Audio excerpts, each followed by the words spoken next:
morning, friends.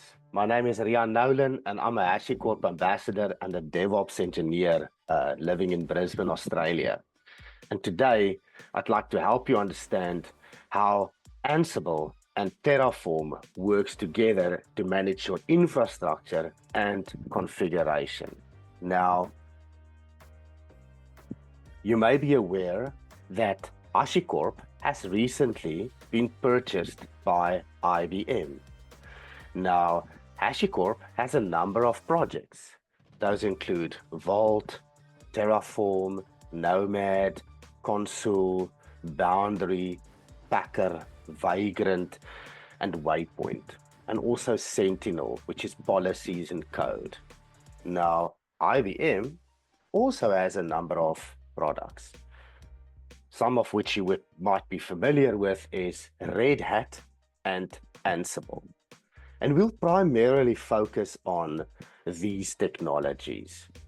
Now, there's a quick concept I'd just like to float by you. And this is day one, when your infrastructure doesn't yet exist. Day zero, when it doesn't yet exist. Day one, when we've coded some infrastructure and we're about to deploy these resources. And then day two, how we manage these resources going forward and ultimately sunset these resources.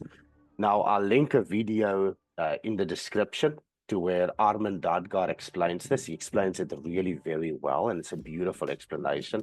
And I would encourage you to watch this. But in layman's terms, that you would not use Terraform to create a website. There are other frameworks which are better suited for websites. Similarly, you wouldn't use website code like Node.js to manage your infrastructure. You can do it, of course, you can do this, but it becomes really difficult going forward. Similarly, that you would not use a screwdriver to hammer in a nail. You would use a hammer. So we are going to use the tools which are best suited for the job. Now, today, I'd like to show you how Terraform can bring up your infrastructure.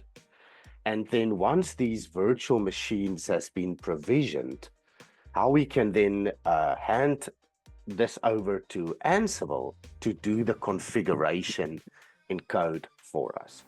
Now, I'll show you a little bit of Terraform code, and I'll show you a little bit of Ansible code, and then ultimately, I'm going to show you how these things fit together. Now, let's say you are just starting out. One project, one AWS account. It's pretty convenient to use the CLI, the open source utilities, meaning that we are going to use Ansible Playbook and we are going to use the community edition of Terraform. As your infrastructure mature and you get more accounts, these tools actually start holding you back. To give you a simple example, once you do Terraform apply, your state would be stored local on the machine that you ran Terraform apply with. But now your team cannot contribute to this. So then we would migrate our state onto S3 or some remote storage, perhaps Terraform Cloud or Azure storage container or AWS S3. But the point is to get our state remote so that other people can code on this code of ours and deploy new features into our infrastructure. And now we can have some form of collaboration. Now, similarly, if you run Ansible Playbook, the CLI, it only takes you there. Once you go enterprise or you have many accounts or your need for compliance and governance arises, then you will typically use other tools. For example, you'll move from Terraform Community into Terraform Cloud, where we can, for example, disable the destroy command. So people can no longer destroy your projects.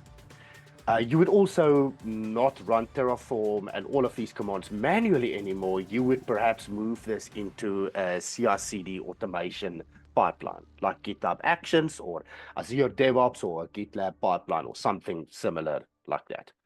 Now, also with Ansible, Ansible is very powerful and it's greatly suited to manage configuration. I'll show you why this is such a great tool for configuration. Well, we would move this onto the Ansible automation platform.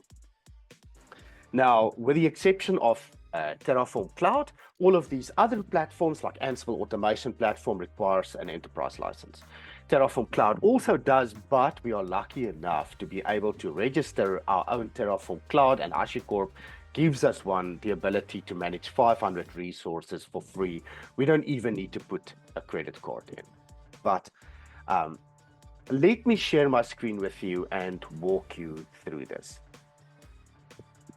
So with this, I'm going to share my desktop with you. Now, did I share it?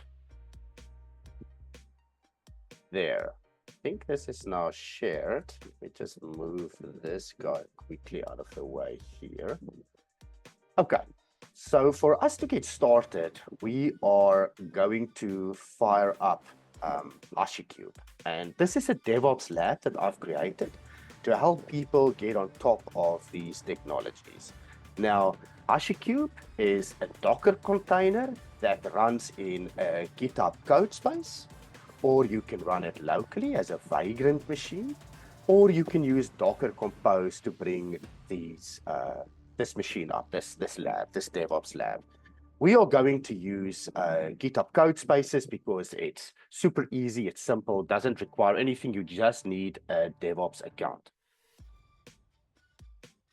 Now, in addition to running all of the HashiQube products, HashiQube also runs a number of other popular open source integrations, and they include Argo CD, Jenkins, Local Stack, Apache Airflow, DBT, all of these little various technologies. And the point that I'm trying to make here is that many of these technologies interact with one another. For example, for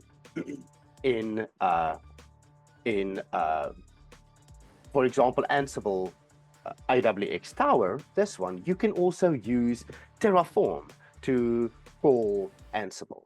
And you can then configure the credential of Vault, HashiQube Vault, within Ansible AWX Tower automation platform, and we can then retrieve secrets from Vault. Similarly with Jenkins, we can make a Jenkins file, a Groovy syntax, a scripted pipeline that can fetch secrets from Vault using a Vault plugin, and then populate your pipeline and then call some Terraform code or arbitrary commands. Now, if we click here at the top and we go to the HashiQube repository, we can drop down here and we can then create a new code space. So meaning that you can fork this repo, and then this repo will be in your own GitHub account, and you can quickly bring up a code space. And I'm going to show you what a code space is now. There's one note I want to tell you, though, is that although a code space by default has 2 cores and 8 GB of RAM, and you can happily run all the HashiQube products, once we start loading more products onto it, such as Minikube for Kubernetes, and we are going to use Helm to deploy Ansible AWX Tower on top of this Minikube, we are going to require more RAM. Now, you can happily then just switch the machine type over here to 4 cores and 16 GB RAM, which I have done at the moment. Now, I've already gone ahead and launched as a code space. Now, when you click launch a code space, you are going to be dropped into something that looks like this. This is, for those of you who don't know, this is VS Code. And I actually just want to quickly hide this bookmarks bar. There we go. Now we've got a little bit more space. Now, for those of you who don't know, this is VS Code.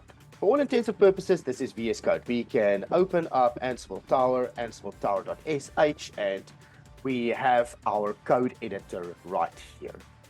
Now, when HashiQube launches, it's going to print out a little helpful menu for you. And in here, I will just get you started. Well, you can do bash vault.sh, and this will just execute one of these integrations. And in this case, Vault, in this folder, Vault, it's going to run this vault.sh, which is going to check our architecture for us and install Vault for us. Now, similarly, what we've done in here, what I've done in here is I have already launched Minikube, and the command I used was bash minikube/minikube.sh. Now, at the bottom, it's going to print out some status for us and tells us we are done. And if we'd like to access Minikube, the Kubernetes dashboard, we can do so on port 10888. Now, if we go here into ports and we look for port 10888 and we right-click it and we say open in browser, then we will get to the Kubernetes dashboard. Now, we are in the default namespace. We're going to drop down. We're going to show all namespaces. And you can see here are our deployments, of which AWX is one of them. AWX Ansible Tower. Now, we also have a number of pods, and I think in total we have 18 pods, and these include some AWX resources, a Postgres that AWX Tower is going to be using, and some traffic pods, all of these things, etcd, all of these pods.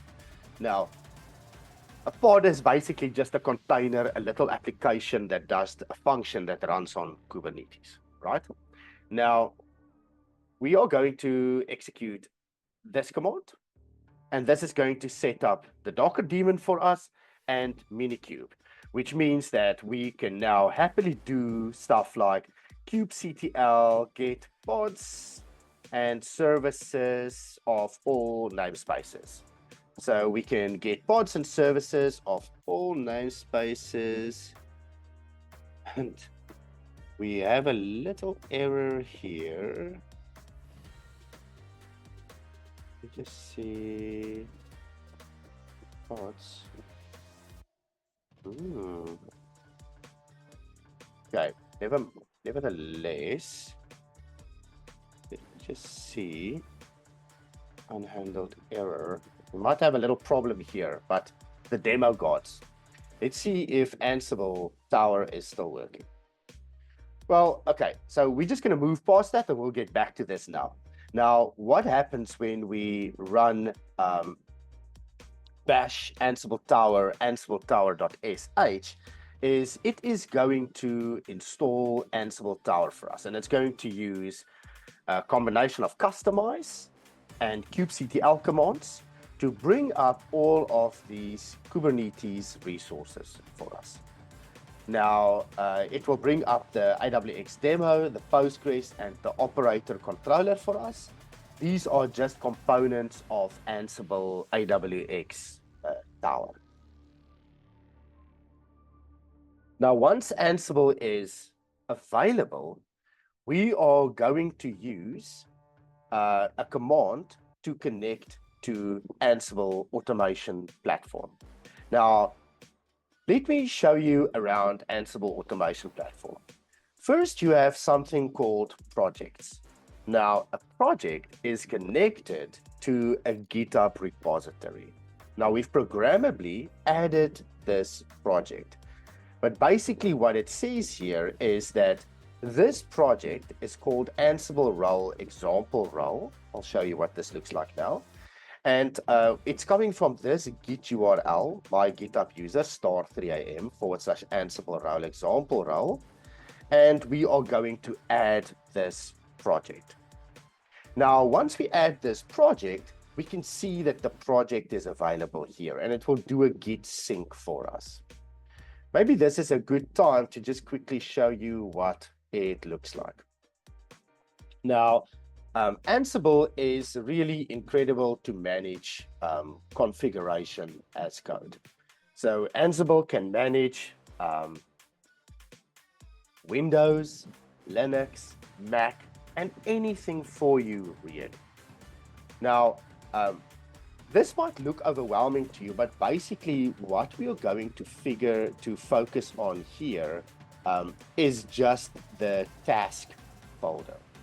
So we are going to look at this tasks folder, and in here is a main.yaml. Now, Ansible has this concept of facts, and we are going to use these facts when the distribution is Red Hat or CentOS. We are going to run enterprise linux.yaml. And when the distribution is Ubuntu or Debian, we are going to run deb.yaml.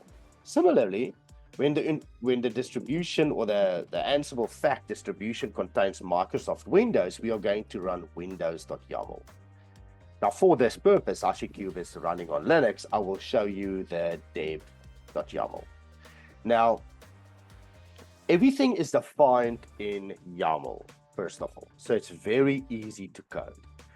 If we wanted to, let's just say, install a Win package, we want to Ansible install exe. We want to install an exe. Then we can just Google Ansible install exe, and we can click on this first link. Now, here it tells us about this Ansible plugin that is going to install an exe or an MSI or an application for us. We can scroll down here to examples, and immediately we can copy and paste an example that closely matches our desired task, and we can start installing some programs. So similarly, if we want to do Ansible update Windows, we can Google this and we'll get to a Win updates module. And if we again go down to examples, we can see that here are some examples that we can add. So the documentation is absolutely fantastic, similarly as Terraform.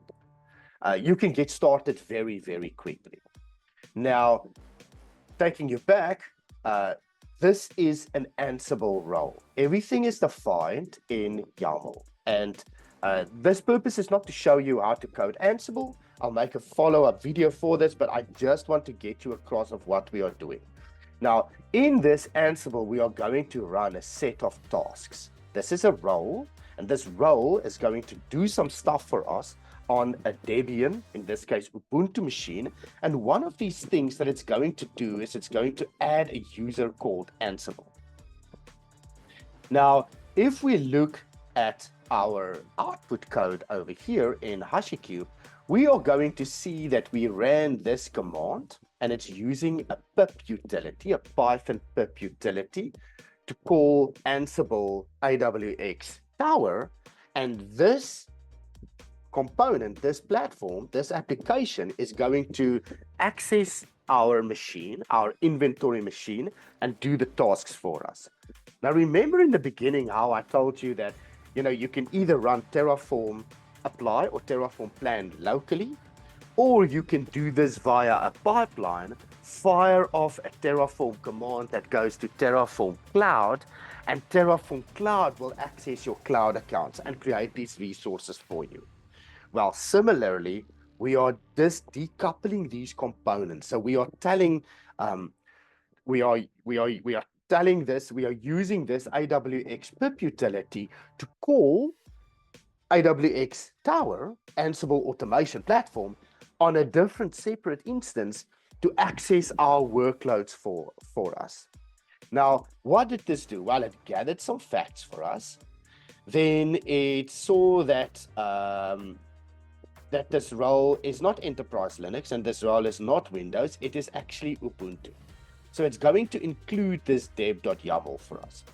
Then it's going to print some debug command for us, and it's going to tell us that HashiQube is running on Ubuntu 2024.04 on Microsoft Corporation, because this is GitHub. This is a GitHub code space.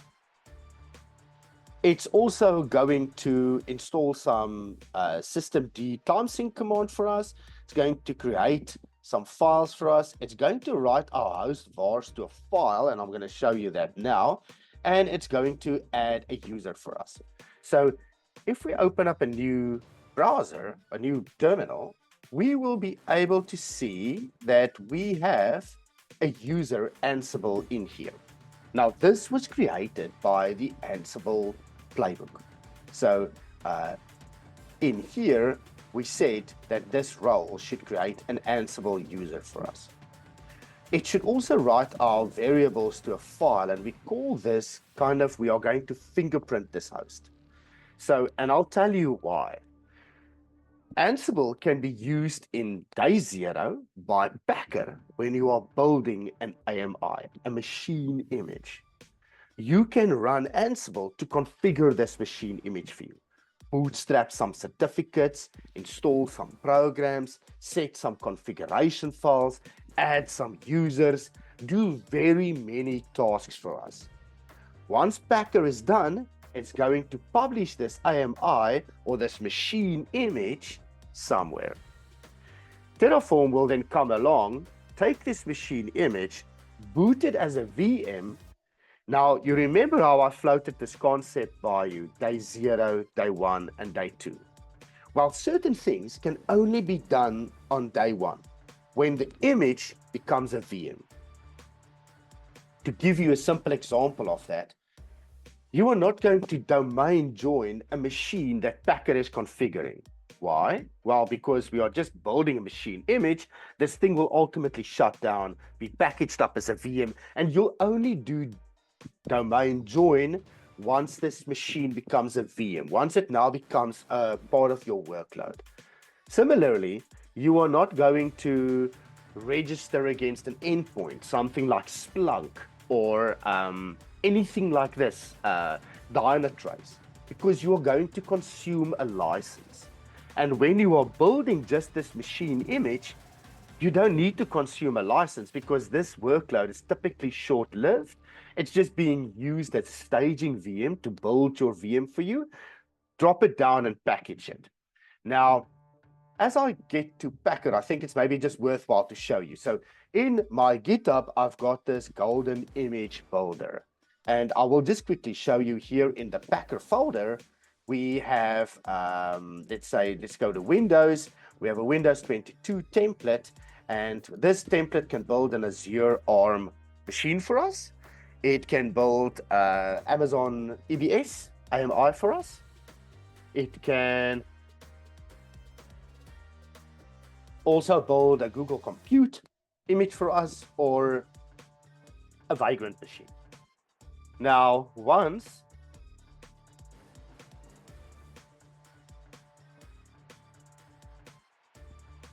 this machine is booted, we are going to use a combination of scripts. So we can use PowerShell or we can use Ansible to further configure this machine for us. Why do we do this? Well, if we do everything when this machine starts up, can you imagine it boots a fresh Ubuntu and it now needs to install Go or Python or PHP and all of this stuff, make all of this configuration, bootstrap your application. This could take quite long. And components, parts of this pipeline could fail. So instead of bootstrapping this instance, we are moving some of the tasks over to, and we'd rather bake an instance. Why? Because it's safer. It's faster. We can bake this image, we can pull it into our QA workflow, and we can test our components that has been installed on top of this VM for us. So now Packer has built this for us.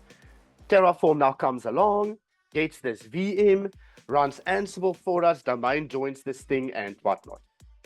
Now, if we look here, this is exactly what this has done. But ideally, we want to see this in some kind of an application where we can manage this, where our colleagues can log in and manage their own workflows. Now, if we click here in jobs, we can see that the Ansible role, example role, has been successfully executed, and we can then get the output from here, the same output.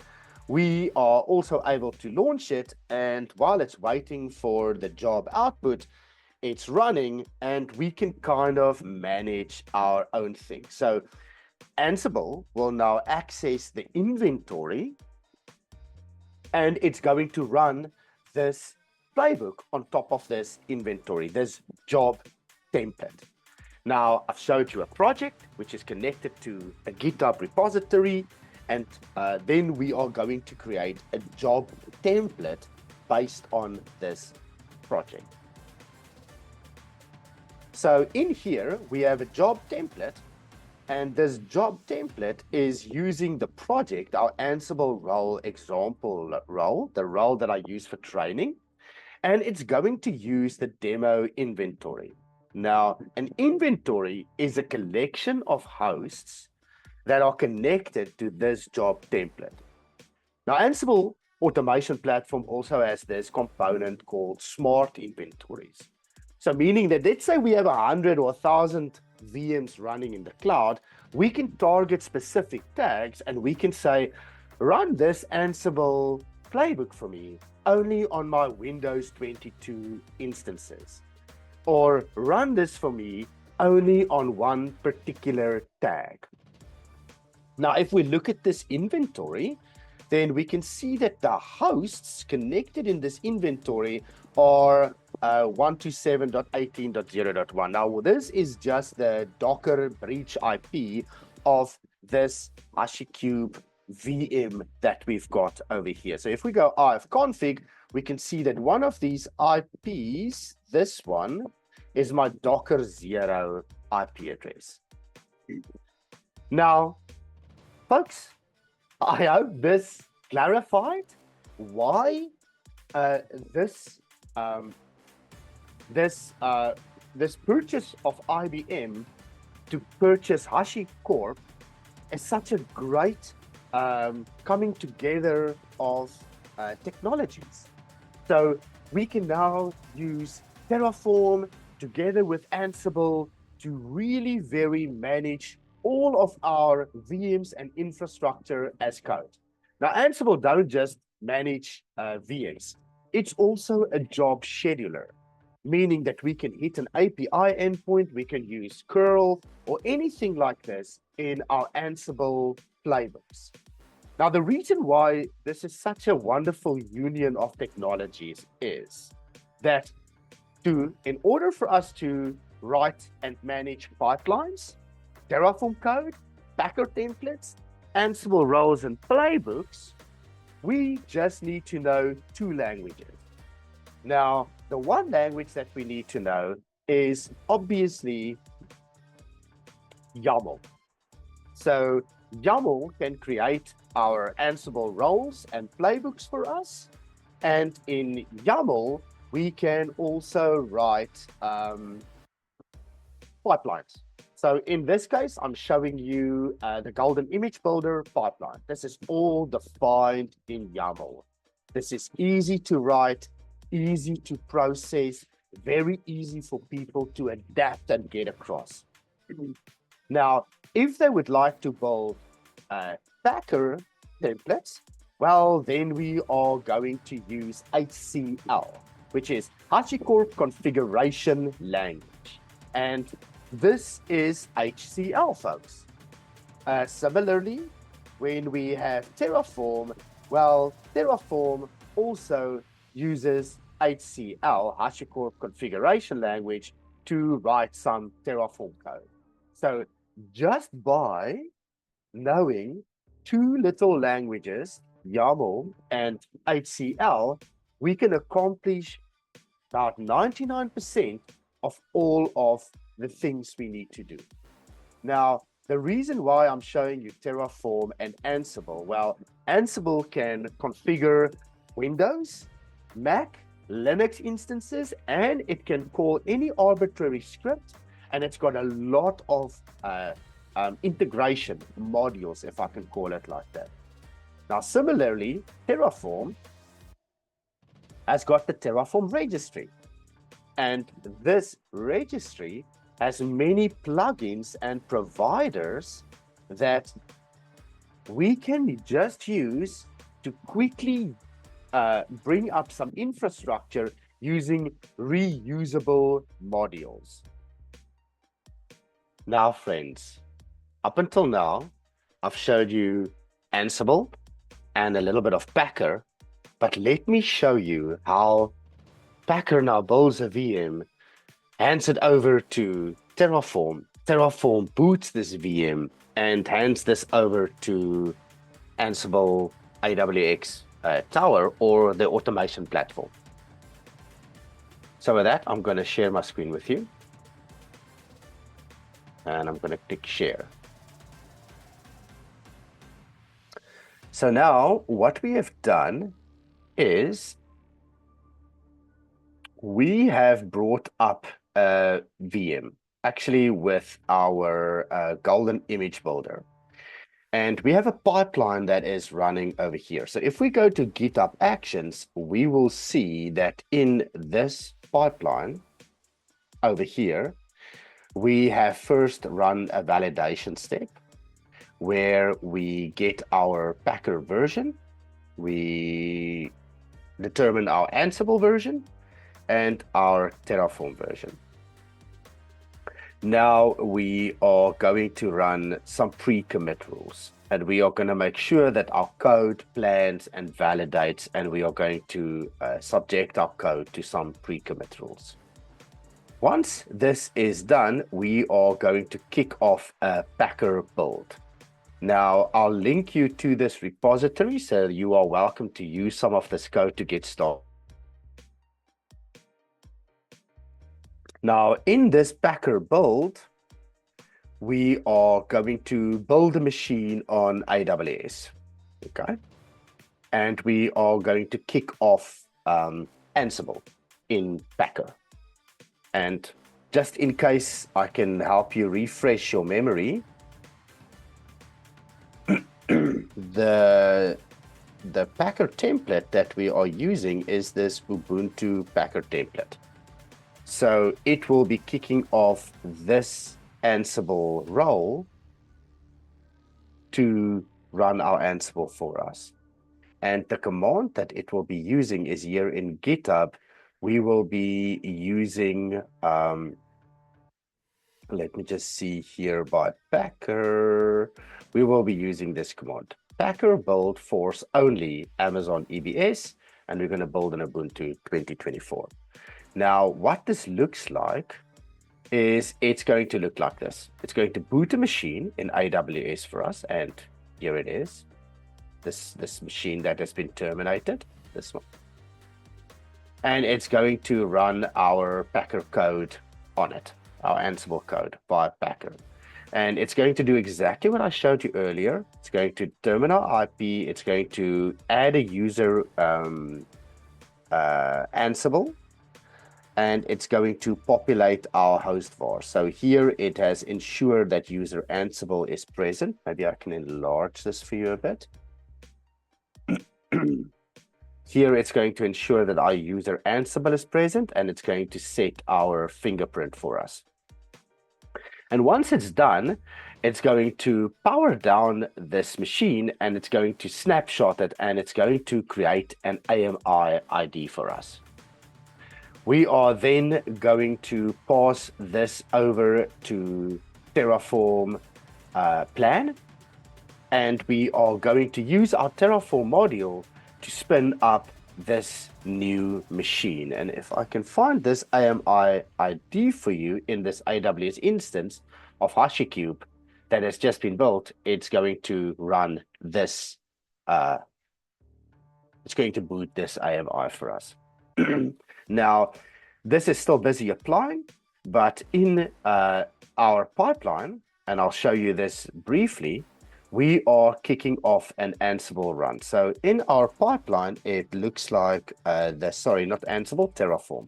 So in our pipeline, we are going to run Terraform, and we are going to create this run after we have planned it and we got the output, and we are then going to apply this run. So what does this look like? Well, in my Terraform cloud instance, you can see here is my AWX Ansible tower, and it is busy applying my run for us. So the plan looks like this.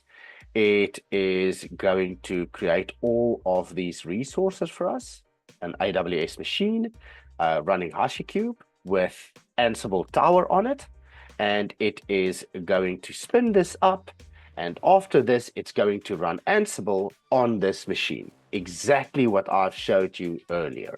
Now, How is this done? Well, I will show you that in our Terraform directory over here in Ansible, in the main.tf, we have a little module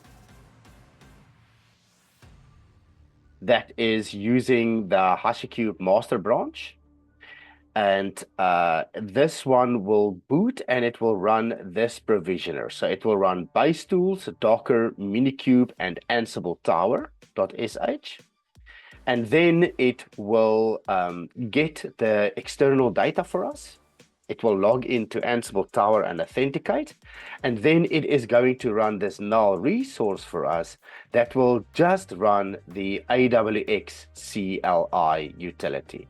So it's running the Tower CLI utility, and it's going to log into Tower, get the playbook, and run it for us.